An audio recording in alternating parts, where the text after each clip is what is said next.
All right, so just a little reminder about average rates of change. All right, so I'm going to talk about it in general, then I'm going to talk about specifically with regard to velocity. So the average rate of change of any function on some interval is f of b minus f of a over b minus a, which looks a lot like slope, right? And that, at this point in your mathematical careers, that should make absolute perfect sense. If someone says a rate of change, you should be thinking, oh, you're really saying slope about some graph. Is that all right? Okay. We're going to have another name for the rate of change, and we're going to talk about the rate of change at a point, and we're going to call that the derivative. And the derivative is just yet another name for slope. We're not going to call it the derivative yet, but in time we will. So, do I have physics friends in the classroom? Only 1, 2, 3. All right. One of the famous rates of change. We actually talk about two really famous rates of change in physics, and you're probably talking about it now: velocity, right, and acceleration. We're going to talk about velocity right now. So we would say that the average velocity on some interval, let's see, is going to be, I'm not writing this very well.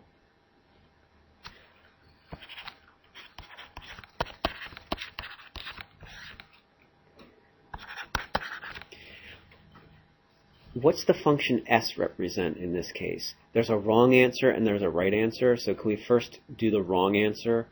What's the wrong answer for what s represents? It definitely does not represent speed. That's the wrong answer. There's another one that I was thinking that people might say that it's close to speed, but it doesn't start with s at all. No. I was hoping, velocity. So I was thinking someone would think, oh yeah, speed or velocity. The average velocity is the change in velocity over the change in time. That's totally wrong. The average velocity is actually, give me a unit for velocity or speed. Miles per second, meters per second, miles per hour, kilometers per hour. If you think about that as a rate of change, it's the rate of change of what over what? Distance with respect to or over time. So, Betsy, calling someone to tell us what is the s of x function. Distance. Just clarifying, okay? So that's like the distance or the position function. So the average velocity is the change in position over change in time. That little triangle. Yeah, you've seen that. Have you seen that? Yeah. And maybe we even would write like change in position over change in time if we weren't being so mathematical. A common misconception is that some students actually do think that the average velocity is the change in velocity over the change in time. Actually, the change in velocity over change in time has another special name, acceleration. Okay, so that's not the case. All right, is that okay? So we're actually going to look at average rates of change, and we actually did this last year. One of the things that we're going to be looking at, though, is what happens to that average rate of change when A and B get closer and closer and closer. And we'll take a look at an example. So let's look at this skiing table, and it's the distance traveled by a downhill skier for first 10 seconds. Calculate the average velocity for the first 10 seconds. Can someone do that without their calculator, just looking at the table in their head? Asa, what'd you get? 33.27. Yeah, how'd you get that? Because you're just doing, you're doing 332.7. You're doing that minus 0. Okay. You're doing the first 10 seconds. And then you're doing that over 10 minus 0. So essentially you're just getting 33.27 over 10. Great. Which then you divide by 10 and just move the decimal over. All right. So what are units on this? That'll be feet per second. Feet per second. And that's a unit of velocity. Yeah. That works out well. So you can see that the average rate of change of position is a velocity. All right. So let's see. Can Can I have like? It's going to be a little unfair. What can we do? 1, 2, 3, 4, 5. We can do boys against girls. Good. All right. So can girls do the first 5 seconds interval B? Question B. And boys, can you do the interval from 5 to 10? I wrote that in the wrong place. Who has the easier job? Girls. They do. Why? I agree.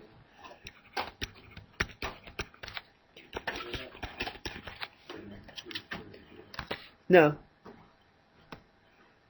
You're just doing C. 1, 2, 3, 4, 5. Now it's really unfair because there are more girls. Betsy? 20.8? Do I have a second from girls on that? No, girls. 16.7? I just did 15. Oh, I did 4. Sorry. Oh, you did the first 4 seconds. All right, so we have, 16.7 you said? Feet per second? 16.64. Okay. Hold on. Without even doing it, I know the boys did it, so don't look at the boys' answer. Girls, would you expect part C to be greater than, equal to, or less than 16.64? Why? You're right. Because of their numbers. Wrong reason. Yeah, they're Tom. Yeah, you're right, but say it another way. Don't say it so fancy using physics terms. What's it doing?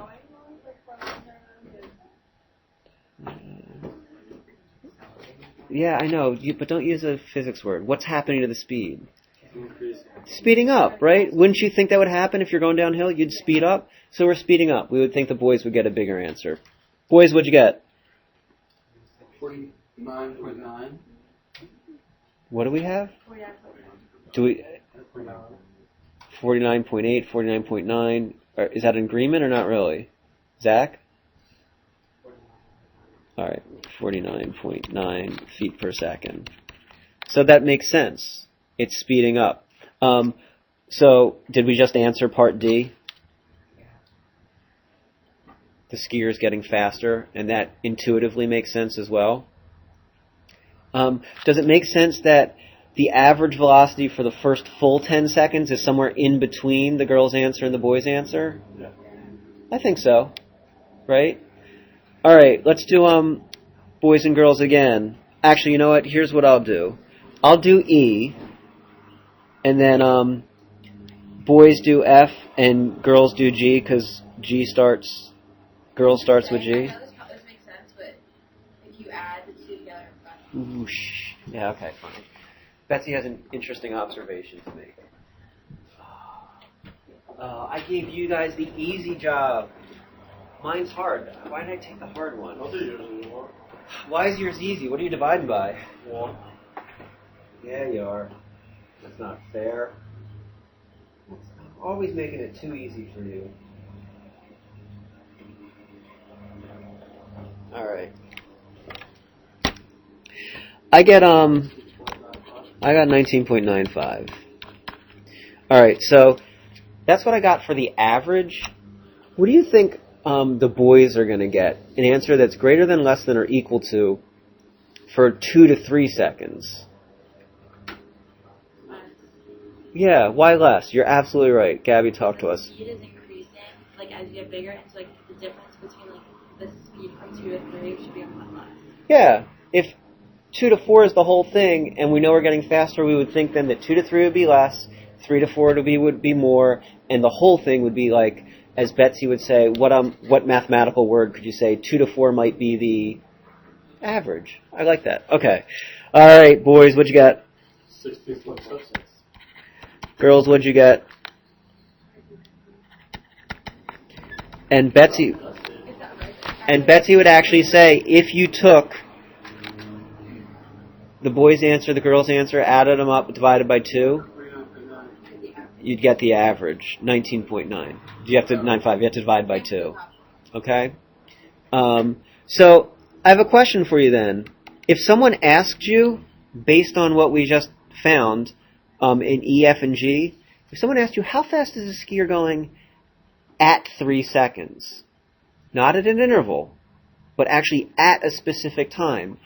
I'll tell you one thing. What's the problem? What's the change in time at an instant? There's no change in time. Right? So we're saying, oh yeah, you're supposed to do change in position. Whoops.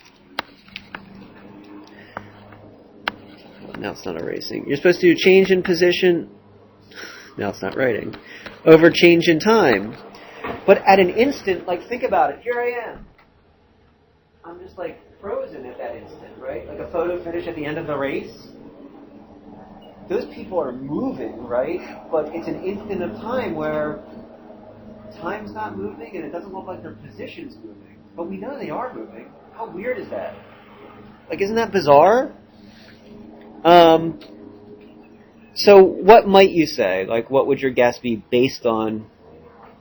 You think it's 0? Is the skier really going 0 meters per second?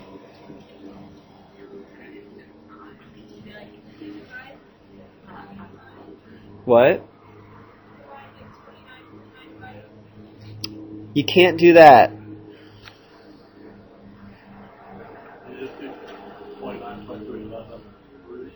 Can't you say that he's at his highest velocity when...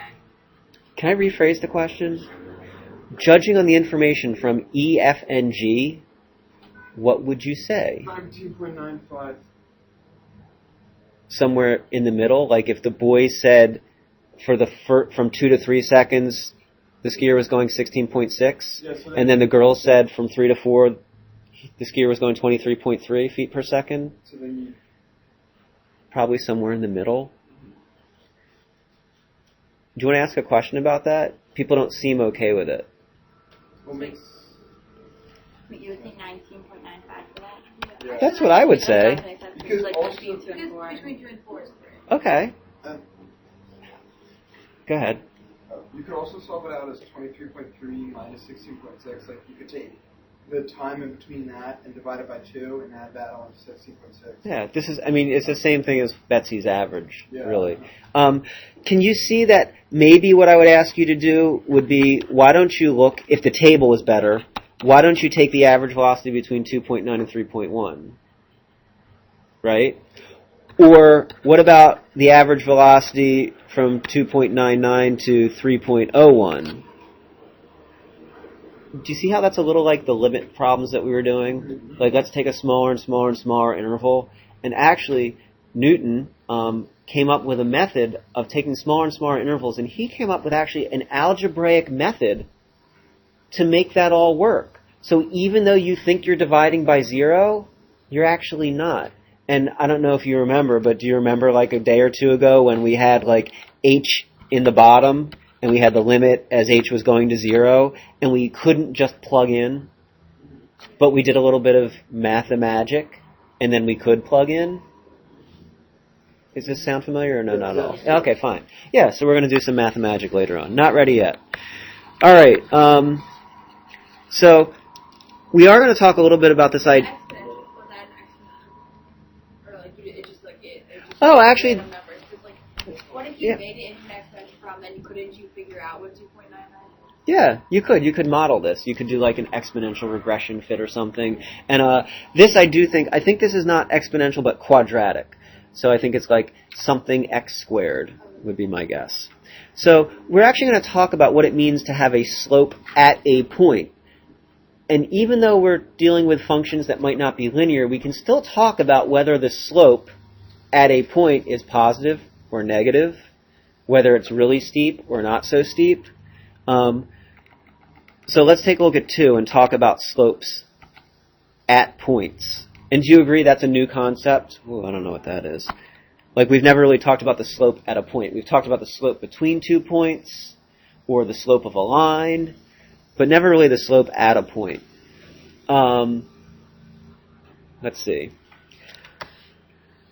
Tali, read for us.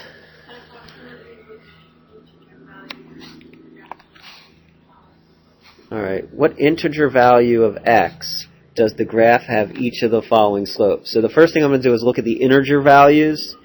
So that's like 0, 1, 2, 3, 4. Do you agree that those blue points represent the integer values of x on the function? Is that okay? Alright, so now I need to figure out at which points is the slope -2, -1, 1, 2, and 7. Do you agree that this curve, this function, actually the slope always seems to be changing? Yeah, I think so. But we can still talk about when the slope's positive, when it's negative, and the relative magnitude. Just as a tip, right? Positive slope means the function is increasing. Negative slope means it's decreasing. All right? So let's see what we can do.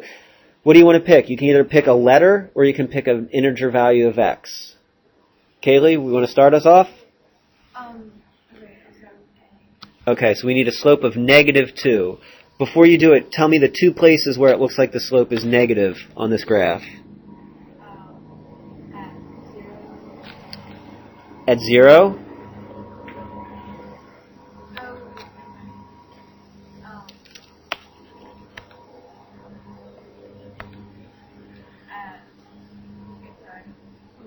Are you sure? What does negative slope mean? We just said it. Decreasing. So give me the two x values, integer x values, where the function is decreasing. I would say x equal... Alright, go ahead. 1. At 1 and at 3. And I exaggerated a little bit there, but can you imagine if we zoomed in at 1, but that actually doesn't look like a curve so much anymore, but it looks a lot like a line. And if I zoomed in on 3, it doesn't look like a curve so much, because it looks like a line. Is that alright? That's actually a property of well-behaved functions, and we'll talk about what well-behaved means later. But they have something called local linearity, which means that even though they curve, if you zoom in a bunch, it's going to look like a line. Locally, in a very small window, it looks like a little line segment. It's actually a bunch of little line segments. Alright, so what do you want to do, Kaylee?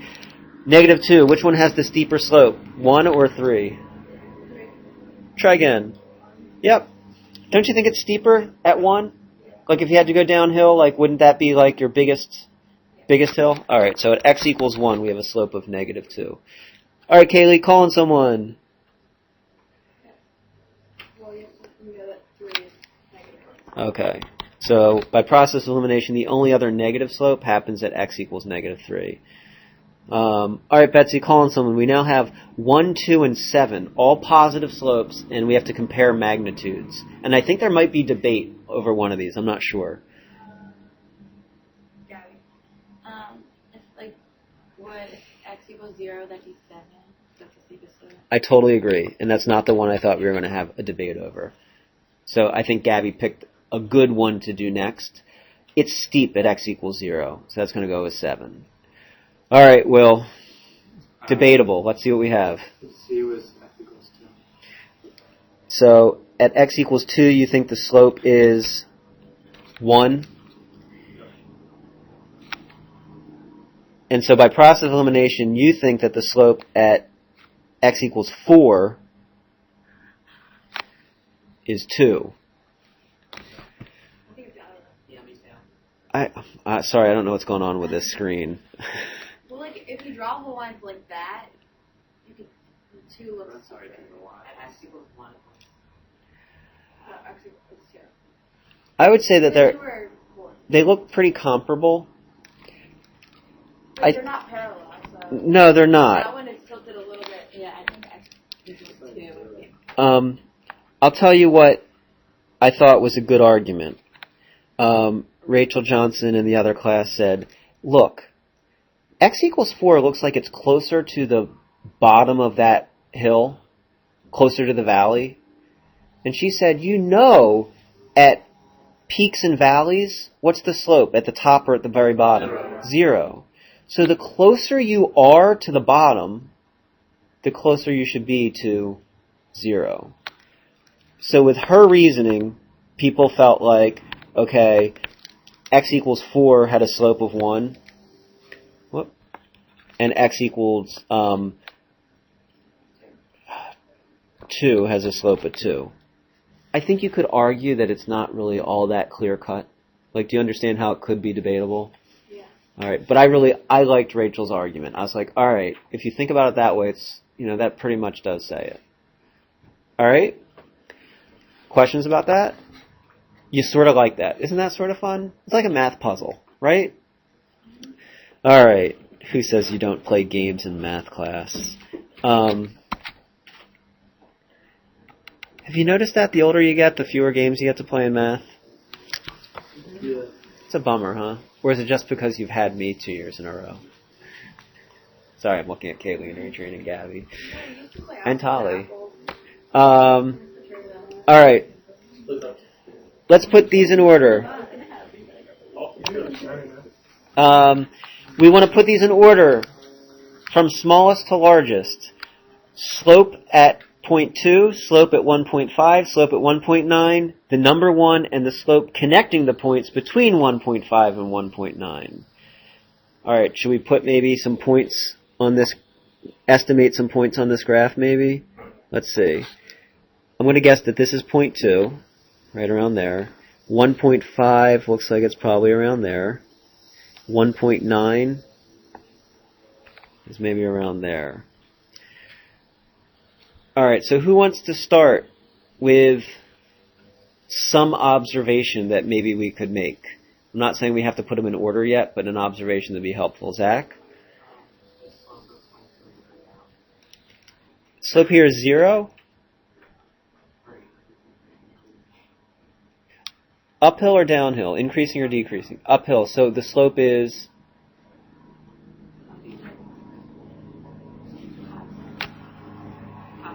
Say it loud and proud because the alarm... Positive, right? So the slope is positive. I agree. We know that this number, whatever it is going to be positive. As a matter of fact, if I had to draw in a line, it'd probably have a slope... I don't know. How steep would you say that is? Can you tell?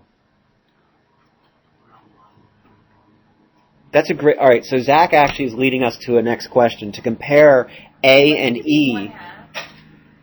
Because when you go up, actually not even No, go it's so over. steep though, because there's 1 and there's 1. It would So- have to be almost like this. Less than It 1. would almost have to be a perfect diagonal, So- almost like a square. Up 1 and over 1 is like that. Yeah, so it's not. It's much higher. It's like It's 3 much or 4.